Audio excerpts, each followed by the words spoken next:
Thanks for joining us. I'm looking at the words of Jesus in the Gospel of Luke, chapter 16. The parable is called the shrewd steward. And basically, this guy has been caught out. It's the age-old lesson, be sure your sins will find you out. He's been mishandling the assets of his boss, his company. And he's called into the office and the owner says, gotta let you go, can't trust you. You're not faithful in small things, you're not honest in small things. So clear out your desk, pack your bags. So of course that's shocking, and the guy, he comes up with a plan.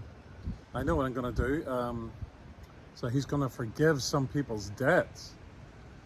How can he do that? Well, the idea is that, and that's probably what he's been creaming off, cooking the books. He calls them in and he says, you owe 100,000? Well, let's make it 80. If you owe 80,000, let's make it 50. If you owe 50,000, let's make it 20.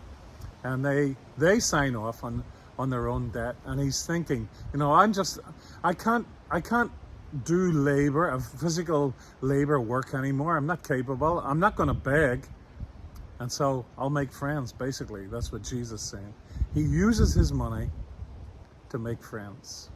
That's a lesson in itself. There's three words that stand out in the parable. He squanders the assets of his owner. Squander is a word that just means miss opportunity, to let the moment pass you by.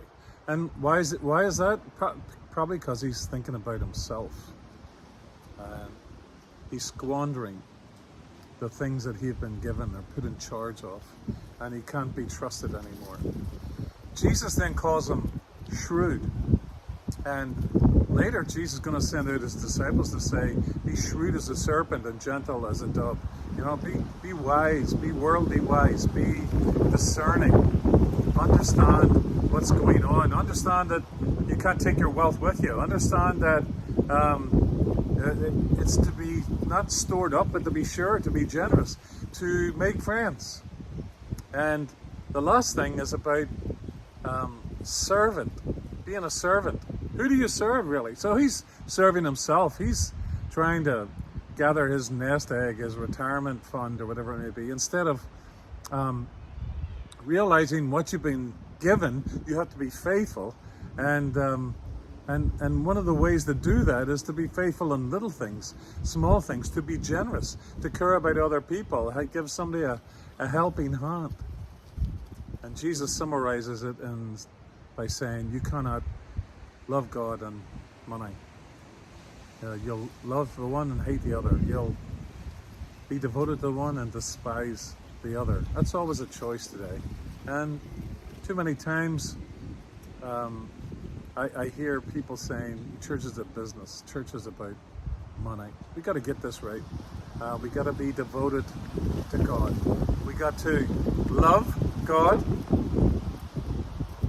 like money, and share it, because you can't take it with you. And if you like the video, I'd appreciate it if you shared it. Thanks for listening.